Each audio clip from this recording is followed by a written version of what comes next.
Hey yo, écoute ça.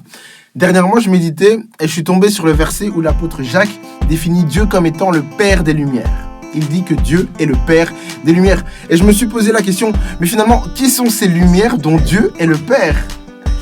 Je me suis posé genre 5 fois cette question, mais vraiment à haute voix. Et j'en suis arrivé à la conclusion que ces lumières, finalement, c'était moi et toi. Et je me suis dit, ah, mais c'est moi. Mais c'est moi, non? Oh, mais c'est moi. Ah, dit comme ça, c'est beau. Je suis une lumière, je suis une lumière. Sauf que le verset s'arrête pas là. Le verset continue et dit Dieu le Père de lumière en qui il n'y a aucun nombre de variations. On y arrive. Est-ce que tu peux affirmer que tu n'as aucun nombre de variations? Est-ce que tu peux affirmer que tu n'as aucun changement? Est-ce que tu peux affirmer que quand tu as une idée en tête qui vient de Dieu, tu restes sur cet objectif, sur cette lignée? Peut-être que oui, peut-être que non. Je sais pas.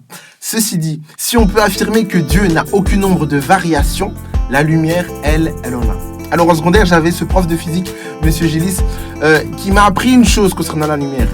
Une des caractéristiques de la lumière, c'est que lorsqu'elle passe dans un milieu, dans un environnement bien précis, elle interagit avec cet environnement. Et ses caractéristiques sont modifiées. Monsieur Gélis, je pense que tu as compris où je veux en venir. En tant qu'être humain, on est tous amenés à devoir être dans des environnements bien précis, dans des milieux bien particuliers. Sache qu'en tant que lumière, à chaque fois que tu vis, que tu passes à travers cet environnement-là, tu interagis avec lui. Alors là, je veux juste reprendre ce qui se dit. À chaque fois que la lumière passe à travers un milieu bien précis, ce milieu peut soit prendre l'énergie de la lumière. Ça fait mal. Ce milieu peut aussi faire perdre de la vitesse à la lumière. Alors toi qui es lumière comme moi, on a tout intérêt à ce que notre environnement soit un environnement propice à notre évolution, à l'environnement qui nous pousse et qui ne nous fait pas perdre de la vitesse ou perdre de l'énergie. Tu as tout intérêt à ce que tes fréquentations soient des fréquentations qui te poussent vers l'avant et pas qui te retiennent vers l'arrière ou vers ton passé, que sais-je. Non, tu as tout intérêt à agencer ton milieu, ton environnement. Alors t'inquiète pas, je te propose un modèle, Jésus. Il a dit, je suis la lumière du monde. Celui qui me suit ne marchera pas dans les ténèbres, mais il aura la lumière de la vie. Alors je te suggère d'être une lumière de la même nature que Jésus. C'est-à-dire une lumière qui brille dans les ténèbres. Mais qui ne fait pas que briller dans les ténèbres. Non.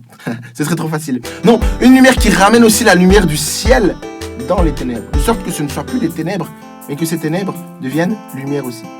Soit une lumière qui ramène clarté, netteté, là où tout est flou et incompréhension et bizarre et ténèbres et je comprends rien. Soit une lumière qui amène la vie là où il y avait la mort, comme Jésus. C'est tout pour moi.